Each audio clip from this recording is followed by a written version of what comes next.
لو في طفل ابوه توفى فدي تعتبر حكمة ربنا بالرغم من صعوبتها، لكن في عقل الطفل في كل مراحله العمرية من بعديها هيكون الأب ذكرى جميلة في عقل ونفس الطفل ده. وطبعا مفيش شك ده إن الأب بيتسبب لفقدان الطفل لحاجات كتير، لكن في الآخر دي حكمة ربنا والبقاء لله. أما لو فقد الطفل لوجود أبوه بسبب هجرة الأب لأطفاله وعدم اهتمامه بيهم ولا بأخبارهم ولا بمصلحتهم، ده اسمه جحود.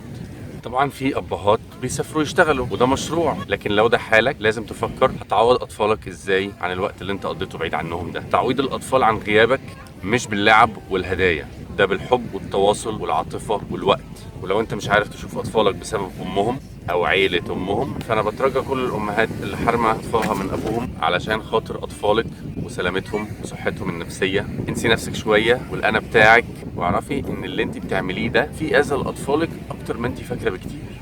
اما لو انت اب جاحد ورامي عيالك علشان مراتك الجديده، علشان انت خسيس ونذل وجبان وما عندكش نخوه، لو سمحت اسمع وافهم افعالها دي مدى تاثيرها على اطفالك. يمكن تراجع نفسك وتربي عيالك، او بلاش تربي يا عم، تحب عيالك. لان اهم مكون من مكونات الرعايه السليمه ان الاطفال يحسوا ان هم محبوبين. لان الاب لو علاقته سليمه مع اطفاله هيقدر يقضي وقت اكتر معاهم ويساعد في تربيه اطفال صحيين نفسيا ومعنويا. وفي نفس الوقت الام المبسوطه المستريحه اللي جوزها او طليقها بيحترمها بيكون عندها القدره على العطاء والتربيه الايجابيه السليمه. والسلام ما بين الاهل بيؤدي الى قدره الاب والام على الاستجابه الاسرع لاحتياجات اطفالهم، ما يكونوش مشغولين في مشاكلهم وناسين العيال وبلاويهم، ويقدروا يتعاملوا مع اطفالهم بحنيه وموده وهم اطفال، والتعامل بثقه وثبات وهم مراهقين وفي اشد الحاجه لمساعدتكم. اهميه تحضر العلاقه بين الاب والام بتمتد الى علاقات الاطفال دي مع الجنس الاخر في المستقبل بشكل كبير. الولد اللي كبر في بيت الاب بيحترم ويقدر الام بيكبر انه يكون زوج سوي، وصعب جدا انه يمارس العنف ضد البنات. والبنت اللي عاشت نفس التجربة السوية الإيجابية مع أب مهتم بيها وبيحبها تكون مؤهلة إنها تقدر تختار شريك حياتها صح، وفي غالب الأحيان بيتوفقوا في علاقتهم. الأب الموجود أنا بسميه موجود لأن فعليا هو ده كل اللي الأطفال محتاجينه، إنك تبقى موجود. ما هو أنت ممكن تبقى عايش معاه في نفس الأوضة وما تبقاش موجود.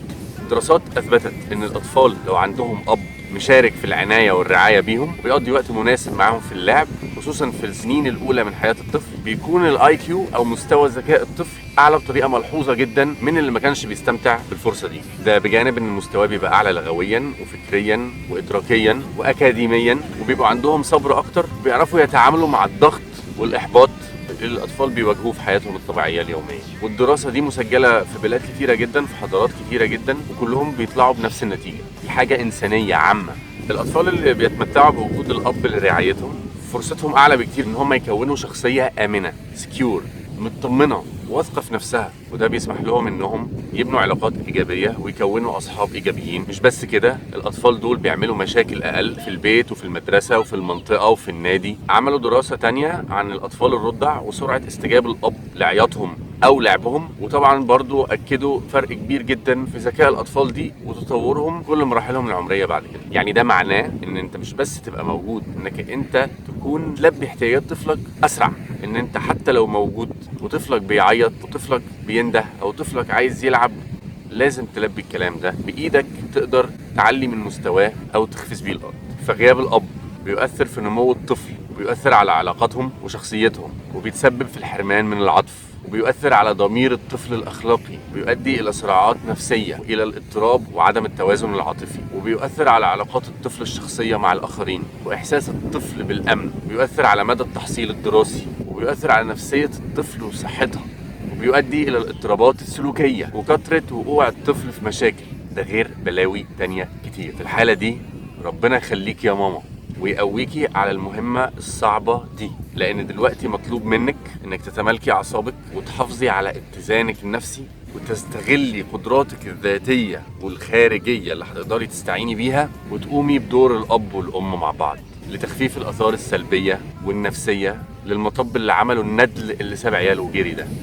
فربنا يديك الصحة وطولة العمر ويفرحك بيهم وبعيالهم ونجاحاتهم إن شاء الله. والكل أب رامي عياله وكأنه ما عندوش عيال وضاربها صارمة وعايش حياته، أرجوك راجع نفسك، وأرجوك تكون ليك دور حتى لو صغير في حياة لحمك ودمك.